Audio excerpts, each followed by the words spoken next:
Going to jump on the line with Congressmember Jeff Duncan. Good morning, sir. Good morning, Tara. I'm sorry about the phone issues we've had today. Yeah, I apologize for that too. I am truly sorry about that, but I'm glad we were able to connect. You recently went down the border. Tell us about that. Yeah, I visited the Rio Grande Valley down in Kinney County, met with Sheriff Brad Coe down there. He has 6 officers. They cover 1,400 square miles with 6 deputies. Thousands upon thousands of illegal aliens have streamed across. They arrest them for a lot of different things. The citizens down there are scared. The cartel comes in, pays their bill with cash, and then they're out. The vehicles they've apprehended and confiscated are amazing, and they're dealing with this with no help from the federal government, really. Texas National Guard is monitoring the border. We've met with some of them as well. They don't have arrest authority, nor should they, but they're monitoring that Rio Grande Valley. Tara, it's bad. The Biden policies on the border, we have no idea who's in our country because we hear about apprehension rates, the number of illegals that are caught, and a lot of those are just released. But what about the people that come across that are never apprehended, never have any contact with law enforcement or Border Patrol? And in our country, we now know that Iranians and Yemenis and others from the Middle East and Asia and Africa have traveled to, Latin America and worked their way up through Mexico and have crossed our border in addition to the Haitians and others. And they're here. They reside within our communities, and we have no idea who they are. They haven't been vetted. They may have brought COVID. They may have nefarious goals in mind. It's a scary situation. It's because of this president and their failed policies at the border. We've heard a lot lately, Representative Duncan, about I think that was more on the Christmas side of things. The terrorist or potential terrorists they caught at the border. Are they seeing any signs of that where you were in the Rio Grande Valley?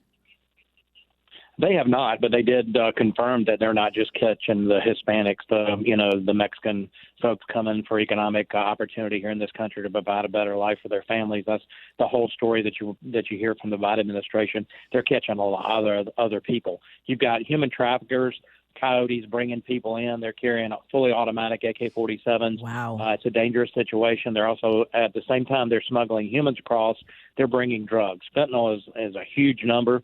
The amount of fentanyl that's come into this country, and that's on top of marijuana, cocaine, and opium and heroin and all the other stuff that has come as well. And we're doing nothing about it as a nation. It seems like we just are welcoming all this with open arms because it's the Biden administration and their failed border policies.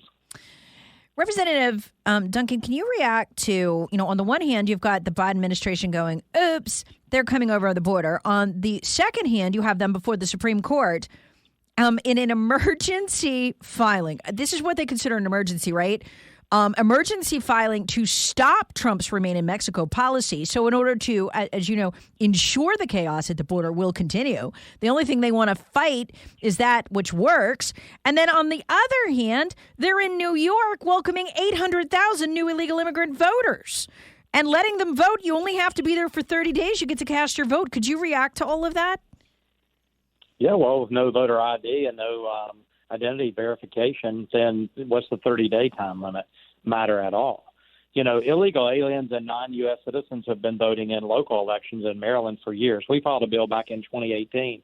I filed it for the last 3 Congresses to stop anyone that's not a U.S. citizen from voting in any election, whether it's a local city election or whether it's a federal election. And what we see going on right now over in the United States Senate and the games being played by Nancy Pelosi just this week to try to get their voter rights election hack bill passed, they're going to use a VA bill as a vehicle and strip some things out and get their voter information in there on the House side so it'll go over to the Senate, and it will bypass the filibuster on the Senate side to try to get this election takeover bill that the Democrats have been pushing for over a year to get it passed and bypass the filibuster in the Senate. It's scary times. If you look at H.R. 1, is basically the language. You look at all of it, it's bad. And then Joe Manchin is held out as a savior, but he has his own voter bill that has a lot of the same bad language in it.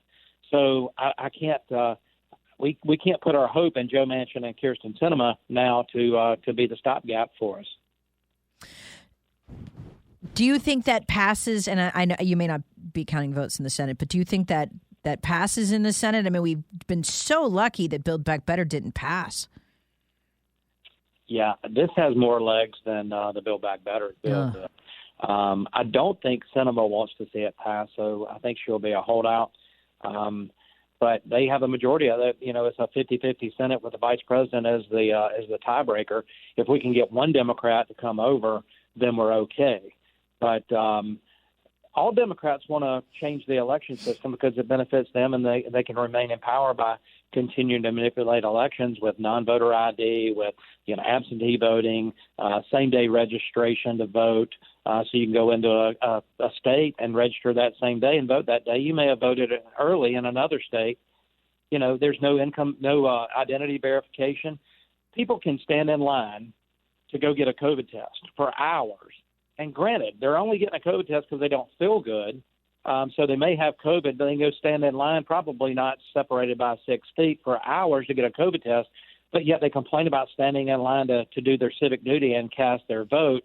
And then I guarantee they have to prove who they are or show something when they get the COVID test. So there's some sort of documentation that person is COVID positive or COVID negative because of all the income streams that go along with hospitals and COVID patients. But no identity verification to go cast your vote. This bizarro world 2.0, and we just got to stop it at every turn. Talking to Representative Jeff Duncan, why are the Democrats doing this with voting? What do you ultimately think that they're doing? Well, they're wanting to hold on to power and solidify their hold on this nation. And they can do that by the manipulation of elections and election processes. The Constitution says that the manner of how elections are held is left up to the state general assemblies or the legislative bodies in the state.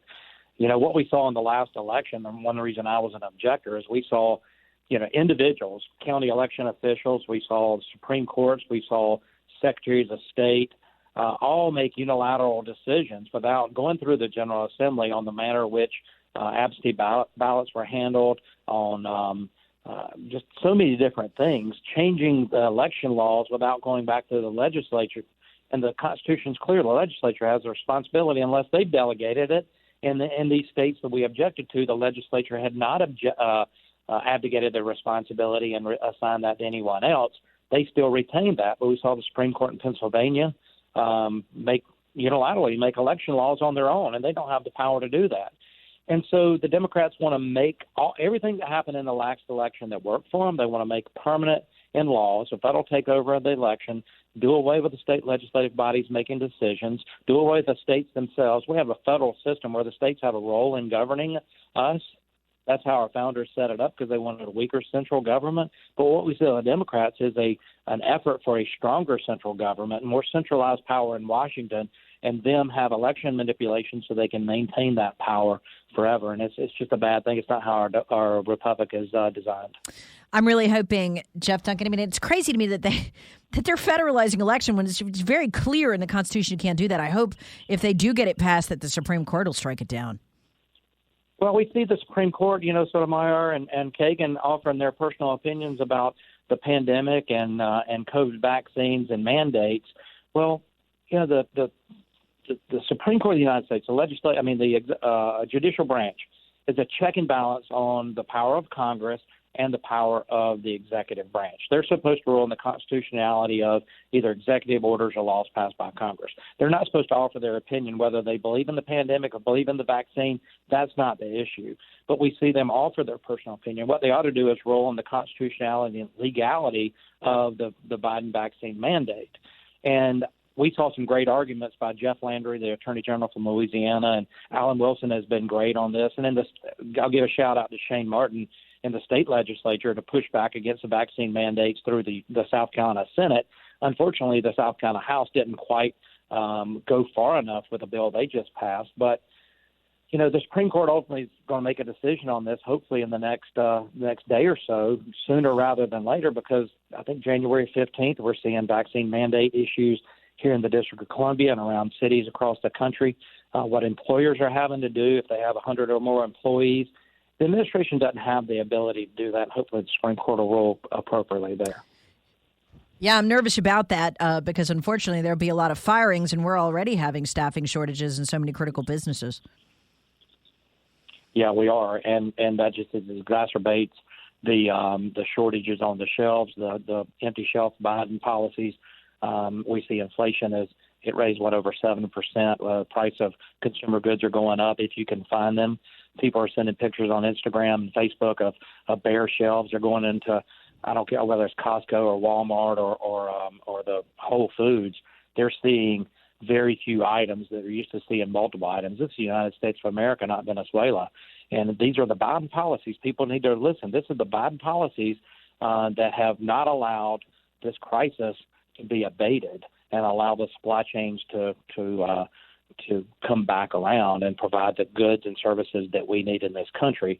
And then it's further exacerbated by liberal policies in California that are hurting truckers and hurting the shipping part of it to bring the goods and services from the West Coast across the country. Amen. Jeff Duncan, thank you for keeping us updated on what's going on the border and what's going on in Washington. I hope we dodge all these bullets you're describing. Well, take a look at that the effort this week of them manipulating another bill, changing the language so that they can send it to the Senate, and the Senate can take it up quickly to deal with their voting issue and an election, federal takeover of the elections. That's coming this week, and it is games being played by Nancy Pelosi. Try to get a bill over to the Senate to avoid the filibuster. That's the games they're playing here. We'll keep our eye on it. Jeff Duncan, thank you so much for the job that you do and for joining us this morning on 106.3 WORD.